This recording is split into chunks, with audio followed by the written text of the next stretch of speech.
Hotspur are winners once again.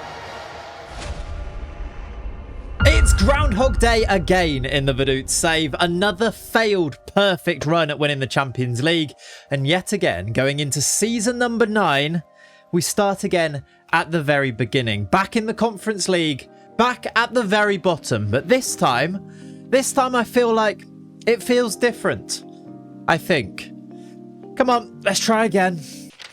Last time around then, we suffered this defeat in the Europa League, and it was once again Spurs that became our enemies. It was Harvey Elliott's winner in the Europa League final in Poland, and it puts us back to this position here. We are into September. We're going to get straight back into it today because you know the deal at this stage. We've been through this process long enough. We need to now try and charge through the Conference League, back into the Europa League, this time try and win it, and try and get ourselves back into the Champions League. We've had 8 seasons of progress, so surely now, with the way that the team is, the building that we've done so far, surely it should get easier each time. And as you may have noticed, I have already got us up to the start of our next Conference League campaign. This is the group of teams that we will be up against in this year's competition. There are some very familiar names in here now. We've got Midtjylland in there from Denmark, who we played in a final a few years ago. Sevilla are maybe the main threat this year, I want to say. They are really good in European competitions, of course. The English representative is West Ham.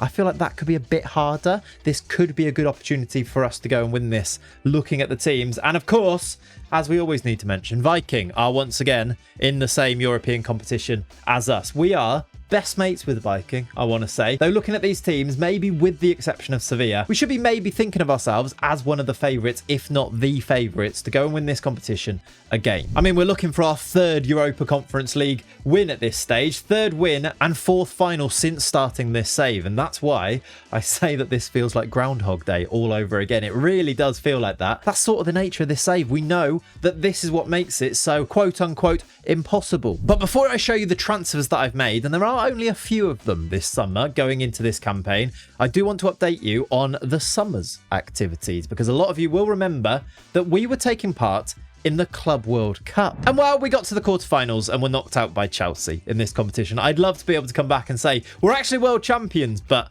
we weren't. We drew Chelsea in the quarterfinal and they pinged us 4-0. Cole Palmer scored twice, Badiashile and Nico Paz scored the goals in this one. And maybe, just maybe, as we've said many times, this is a bit of a marker about exactly where we are as a club. We aren't yet able to mix it with the real elite teams. And I mean, if you can even include Chelsea in that list there. But the stronger Premier League teams are definitely still better than our lads. The rest of the run of the competition was good. We beat Mamelodi Sundowns, a team very close to my heart, because we did manage them in the Pentagon that I did in FM24. We beat them 4-1 in the second round, and then it was River Plate, Vissel Kobe and Cruz Azul. Some big names from around the world. It's a fun competition to take part in, but ultimately we didn't win. And that prompted me into my summer transfer business, of course. Now I want to, before we get into that, show you the finances of the club. We are up to £128 million. Now the projection does say that this is going to go down, but I don't think that is actually the case. We seem to be making lots of money every year, especially when we're off the back of a Europa League final campaign, as well as the money that we do seem to bring in every single season through sales. We still have 39 million left over to go and spend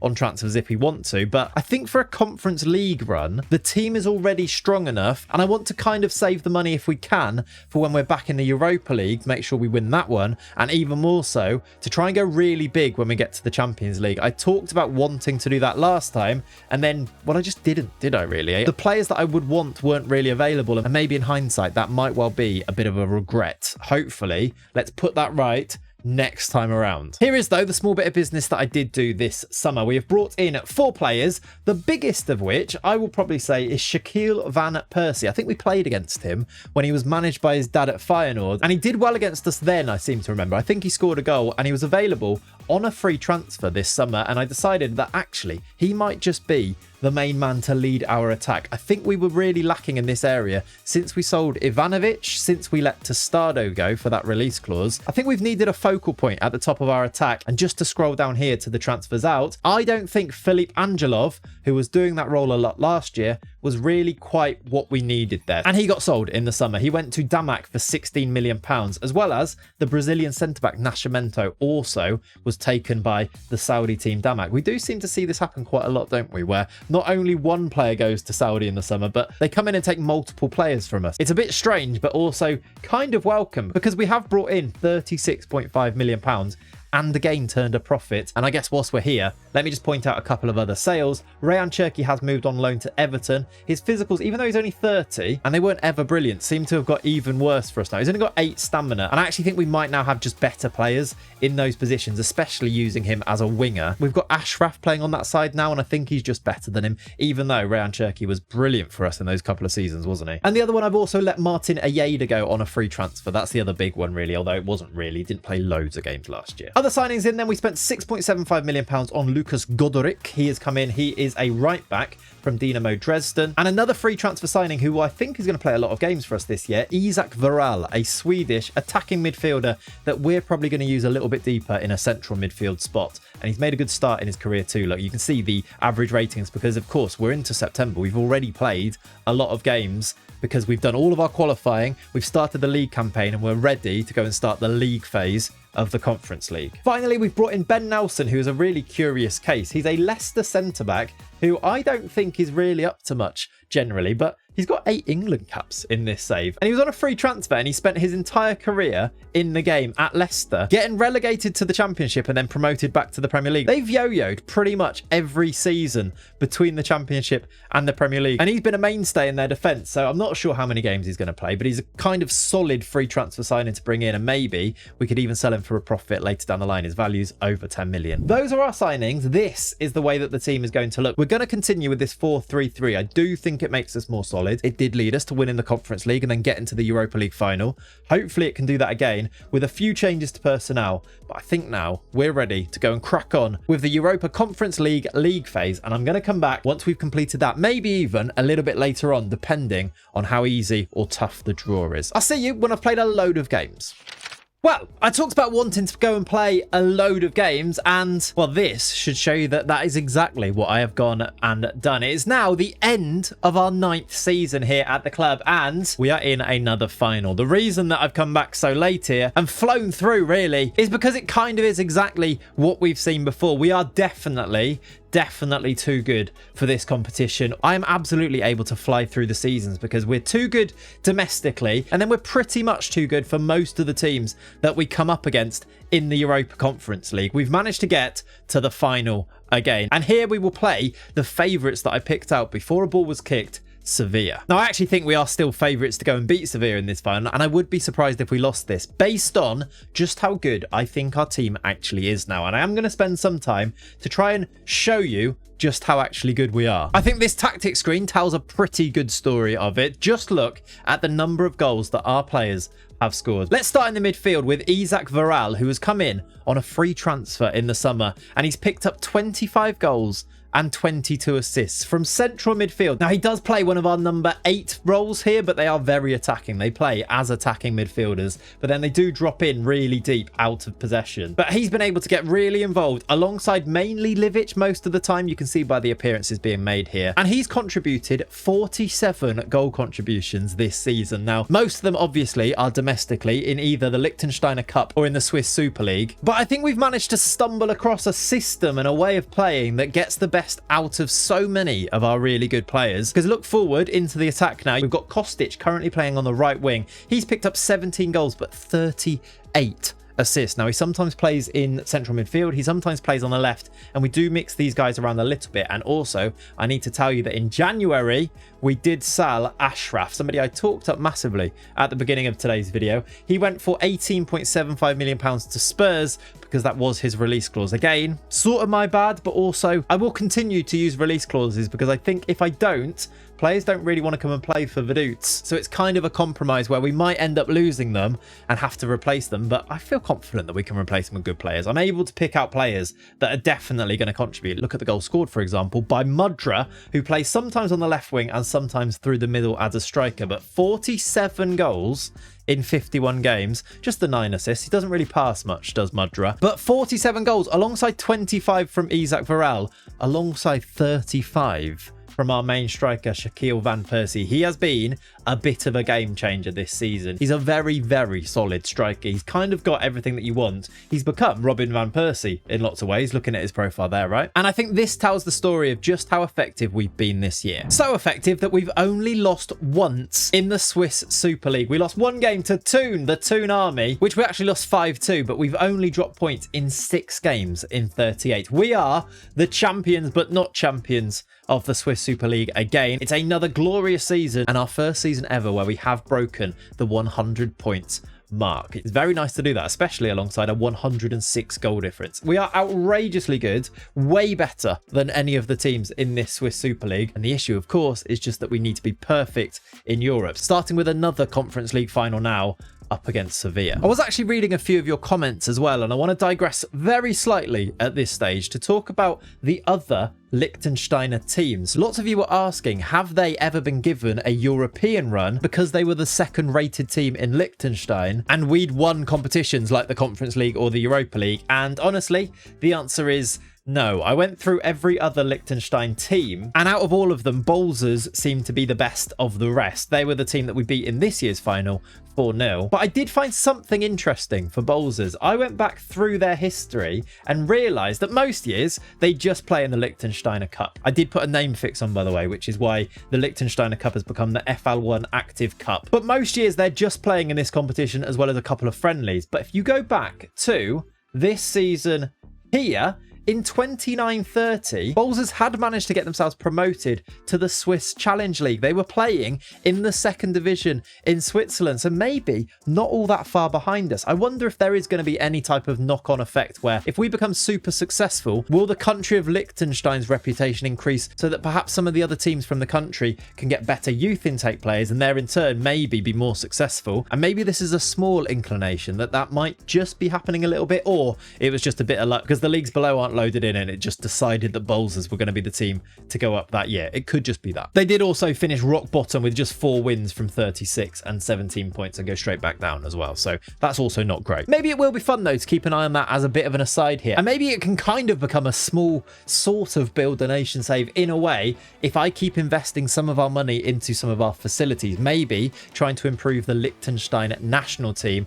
Maybe we can see a knock-on effect at some point. I don't know. Right now though, it is time to go and play Sevilla in this Conference League final, and this was our run to this final. We played in a semi-final West Ham. We did only beat them 2-1. It was a kind of close game, this one, but it was a 1-0 win at home and then a 1-1 draw away from home to see us through. Sevilla beat Como in the semi-final, and then before that it was much more comfortable. We beat CSKA Sofia in the quarter-final, 6-0 on aggregate in that one, and before that it was our old friends Viking that we defeated. I think that's maybe the first time we've actually played them. We must have done in the past, but thinking about it, I always see them next to us in the competitions but never necessarily play them. This time though we did. We beat them 6-1 on aggregate, and that was after dominating the league phase with 6 wins from 6. Now though, it's time to get into this final, and this is the team that I'm going to go with. One little change that I've made, I'm going to use Kostic on the left hand side. He has seemed to be more effective from there, and I'm going to use Mudra as the striker with Van Persie from the wing. I've really liked, it's a weird one,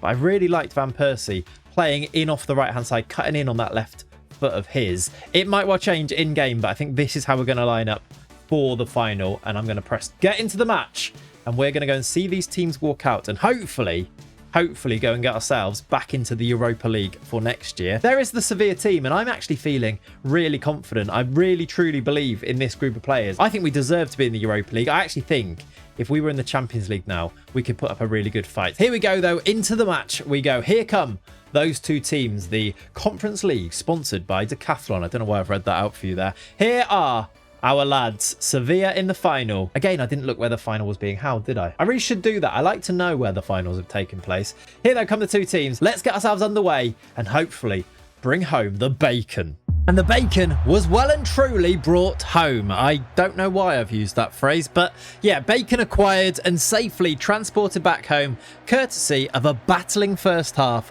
and the deadlock eventually being broken on 52 minutes by Isaac Varel. He was assisted by Akuto before 20 minutes later, Andy Diouf made it 2-0, and there was a small scare as Sevilla had a goal disallowed. But finally, Kostic ran clear through the middle to seal the win with just 3 minutes of normal time to play, and we ran out 3-0 winners on the night. Another Conference League trophy in the bag, our third in our 9 seasons of this save, and once again, we were heading back into the Europa League. It's time now to go and get ready for exactly that. Welcome back to our busiest summer window yet. I have brought in 19 players. Look at this for a transfer window. Now, this could make or break the entire save, but as I talked about before, I feel like we got a bit stuck in the same patterns. I regretted not going for it when we had money last time, and these players I think are really good. So I've brought in 19 of them for a grand total of £52 million.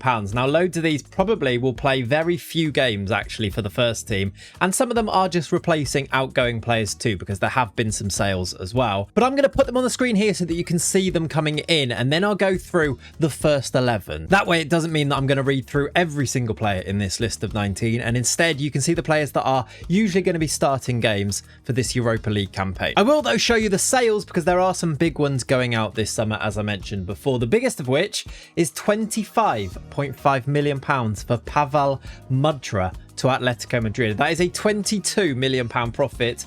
Atletico Madrid came in for him, and he was a real threat. How many goals exactly was it last season? It was in total 47 in 52, 24 in the league. I mean, look at the start he's got off to for Atletico. 5 in 5 in La Liga now. He's a great player. The Czech international can play as a striker, can play as a winger. I mean, look at him. Look how good he is. Look at how much a loss he's going to be. But I still do think we come out of this window stronger than we were, even with the loss of 3 pretty important players. Mudra is one. Isaac Varal is another. Only 1 season with us. He scored a goal in the final last year, but he's now moved on to Al Ittihad. These Saudi teams are relentless. They have seen us as the perfect supermarket to go and pick up their players. They spent £23.5 million on a player that was with us after signing on a free just 1 year, Isaac Varal. And the third player that has gone for more than 20 million this summer is our goalie. Marsiglia has moved on to Al Ahly, still only 23, and a really good keeper, the Colombian national team keeper, but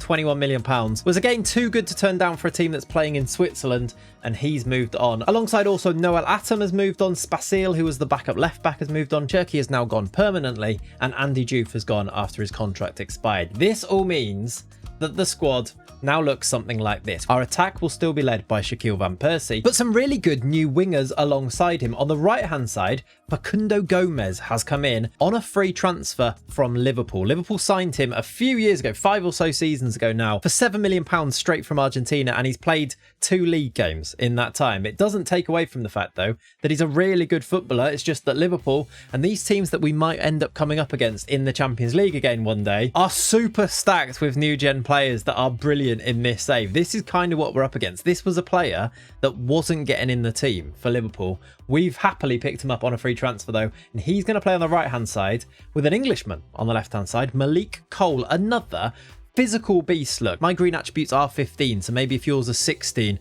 he looks slightly better than that. But I don't think you could argue with just how good Malik Cole is. He hasn't yet made his England debut, but great physicals and this lovely trifecta of technicals, of dribbling, finishing and first touch. 17 first touch, 16 technique. A lovely pickup, again on a free transfer because he wasn't playing for his Premier League team. He was out on loan at Girona in La Liga last year, and again didn't play any football. Was at Man City before that. He came through the Man City intake and played 4 games in 2020-31. Won the year after before a little loan to Denmark where he did play some football, but he's barely played any first team football, and he's pretty insane, so I'm happy to have him, and I think it makes our attack now better. This, I think, is where we really go to a new level. The ability to bring in players like this, so cheap because they don't play in these other teams around the world. I think if you can get a system that works, and this 4-3-3 clearly does work, actually, we can go and win the Europa League, and we can get back into the Champions League, and then, importantly, I think we can go and compete. The midfield is different as well. Let's go to the number 6 first of all, Enrique, who we did sign for a little bit of money this summer. He was our most expensive signing, £12.5 million. He was a regular for Las Palmas in La Liga 2 last season, but has La Liga experience. He's going to play as our number 6, with the wee man, Alan Lucic, playing just in front of him as one of our 8s. He's only 5'4", and we've signed him for £10 million from Basel, which is where he came through the youth intake, so he's actually homegrown in nation, which is kind of important. With this many new players coming in, we do need to make sure we've got some homegrown players in there too. Lucic is going to be one of them. And then he'll be alongside the Colombian Diaz, who is a real all-rounder in our midfield. 6'1", great physicals. I do really like a strong, big midfielder that can be really physical, can be really quick getting up and down the pitch and getting into positions. Ricardo Diaz is another free transfer signing, again, from Liverpool, where he also wasn't getting a look in. I mean, how good is this Liverpool team for players like that to not be getting into the 11 at all? Arne Slot is still the manager. They've got Buadi, Wharton. It feels like FM26 really values reputation maybe in terms of who's being picked, because surely some of these new gens are better than these guys. Like Wharton, is he that good? I mean, he is.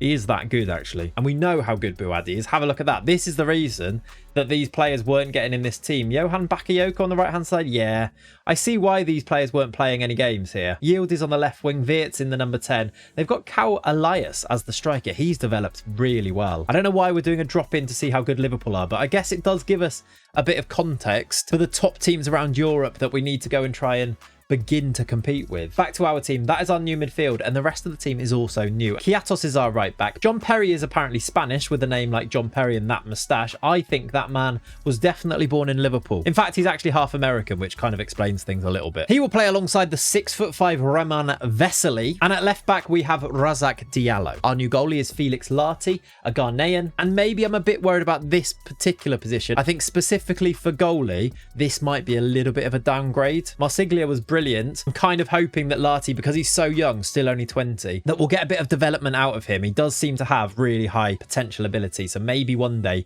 he can end up being better, but for now it might be a slight downgrade. Hopefully that is not the case though. And that is the story of our 11. A lot of the sub players are starters from last season. You'll recognise a lot of them. Lucetti, Spremo, Kufi, Kostic, Livic are all still here, but it's pretty much a brand new 11, which is exciting, but is it a risk? Is it going to ultimately fail? We do see this in football, don't we? Teams going out and spending loads of money, replacing their whole team and it not really working. I'm thinking of Liverpool this season, all that money spent, all those new players, and they've been rubbish. It should be said though that we haven't been rubbish so far. In fact, I think this is our record ever win. We won 25-0 against Treason's second team in the Liechtensteiner Cup. Look at this. Look at the actual stats on this game. It is a joke. We had 64 shots with 41 on target. We did let them have a shot, but 25 goals in a 90-minute game is a goal every 3 minutes or something. It's outrageous. Look at the XG graph. That is hilarious. That alongside 4-0 wins, 9-0 wins, another 4-0 win here, that is hopefully evidence that we are not rubbish and these new players are indeed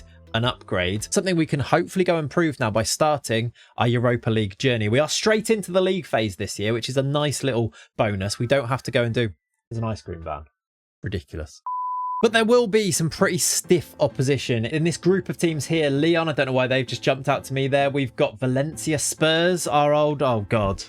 Spurs are in it. I mean, we know how this is going to end, right? Please let Spurs go out before we have to play them. Feyenoord, we played them in the past before. There's no Viking. Viking are not in the competition with us. They must be back in the Conference League. Or maybe they're in the Champions League. They might be. However, I am very confident, as I was last season, and proven correct. Let's go and play the league phase and hopefully make our way through to the knockouts and find out who we're going to go and play then. And this was the result of the league phase then. We did indeed go through in second place. Our old rivals are right there with us though. Spurs did top the group. They only lost one game out of the 8, and guess who it was against? We did beat them. It was a 2-1 win for us, but they still pipped us to the top because we drew 2 games during our campaign. We drew to Celtic and to Partizan. 6 very solid wins though, against some big teams too. Monaco, Bologna, Astana, Red Star, Spurs, and then Valencia at the end 2-0. A 7-1 win against Astana was a particular highlight for me. And we made it through straight past the playoff round, straight into the round of 16, where I've already played it and we've beaten Copenhagen 11-2. Now I did actually start recording this to show you some of the action, and then we won the away leg 8-0. So I decided I was pretty confident that we were going to go through here, and indeed that was the case. It was a bit closer in the second leg, 3-2 at home, and it took us through 11-2 on aggregate. Setting us up then for the quarterfinal, where we are about to play Brondby. I actually think this is a very kind draw all things considered, and it could be an even better draw because some of the good teams are playing each other. Spurs are playing Valencia, so one of those two will be out. Bologna, Wolfsburg, Rangers, Feyenoord, and then we've got Brøndby. I'm feeling pretty confident about the Europa League this year. I think we could beat any of these teams, and we have beaten Spurs and Valencia so far. And interestingly, the semi-finals have already been drawn. We will play the winner of Bologna or Wolfsburg. Now, potentially tricky, a little bit of a banana skin, maybe, but surely we can get past Brøndby. And I back ourselves quite comfortably to get past Bologna or Wolfsburg as well. So I'm going to go and play now the quarterfinal and the semi-final. If we go out, I'll be back to tell you exactly how that's happened. But if we are through, I'll be back to start preparing for a final where it could be Spurs that we play. Looking at this, it really could be, couldn't it? And that is a terrifying prospect. I don't want another final against Spurs. It is Spurs. We are through, but we're playing Spurs in another final, and I don't know what to make of this. I've seen the script. I know what happens in finals against Spurs. They beat us and it's usually 3-2. I don't want to do this. We have made it through to another Europa League final. We are one step away from being back in the Champions League. We have beaten, in the quarterfinal, we beat Brøndby 6-2 on aggregate. 3-0 win and a 3-2 win in those two legs, which took us through to the semi-final where we beat Wolfsburg 6-0. It was even more comfortable in this semi-final. I'll show you that result there actually, just to show you how dominant we've actually ended up being. 6-0, a 2-0 win at home here at the Rhine Park, but a 4-0 away win. It wasn't really ever a contest. Livic and Tavares scored the goals. You can see that I rested a few players here. Van Persie didn't play this game. Yakubu, who I don't think I showed you before, Vincent Yakubu, 19 years old, Nigerian international. I'd love it if he had a bit more pace, but I really like him. He's got 18 finishing, look. He could easily be one for the future, maybe replacing Van Persie eventually. He scored in this game here. I feel really downbeat even though we've just made a final again. This is what stands between us and the Champions League again in this save. If we lose here and we have to start again, what am I going to do? It's just the same video. Are you enjoying this? I hope you are. I really hope you're enjoying this. I'll tell you what, if you are enjoying this right now, leave a like on the video because we might need it. We might need a miracle. Please do leave a like. Let's aim for 2,000 likes on today's video. You guys have smashed the like targets before. I don't think I've said it in this video, but if you are enjoying it, please like. Also, please subscribe to the channel. If you're a Vaduz warrior and you watch every Vaduz video and you've enjoyed the series, let me know in the comments down below as well. Let's pick a team and let's go and play the Europa League final. And actually, let's be positive. Let's go and make the Champions League again. We're going to go Lati in goal, a keeper that is definitely developing.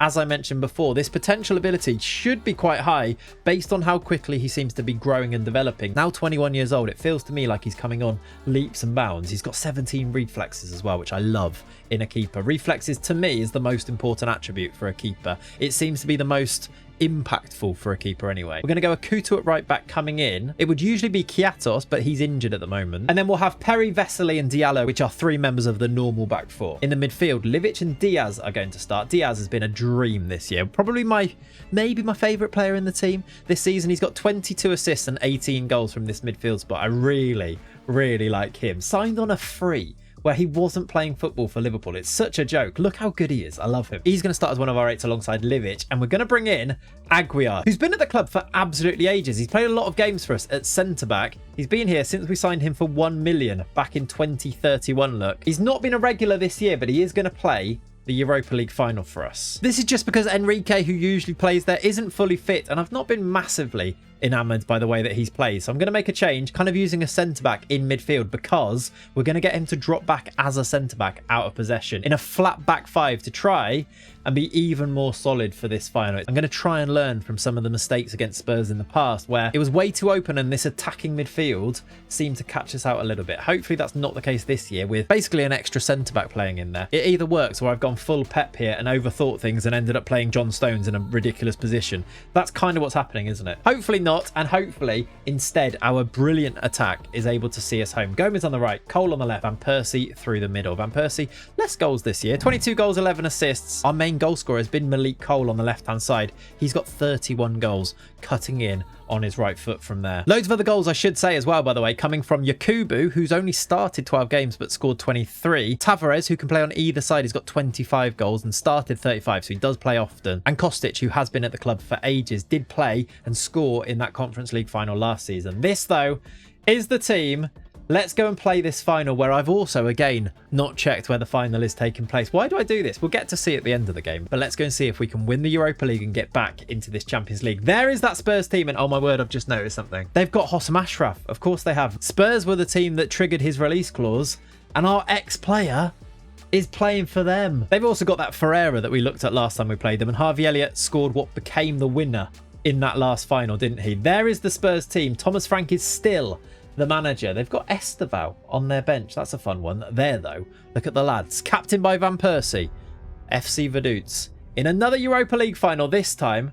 Can we win it for the second time in our history? Can we get back to the Champions League? It all comes down to this. But it started dreadfully. A set piece undid us immediately, and Van Hecker headed home on the line to give Spurs the lead after just 6 minutes. It was a disastrous start. We did manage to go close straight after through Livic, but actually things then got twice as bad. Our ex-player Ashraf toyed with us down the left, and it was his shot that bounced back out to Micheloni, who was on hand to double Spurs' lead. We'd played half an hour and we were 2-0 down, and 2-0 was how it stayed until half time. At the break, we needed a miracle. We needed a big team talk and a few crosswords, and then the lads emerged for the second half with a bit more hope. This hope then turned to belief as Gomez was on hand to make it 2-1, and then just 6 minutes later, Diallo found Livic on the edge of our box, and our Croatian midfielder unleashed this absolute pile driver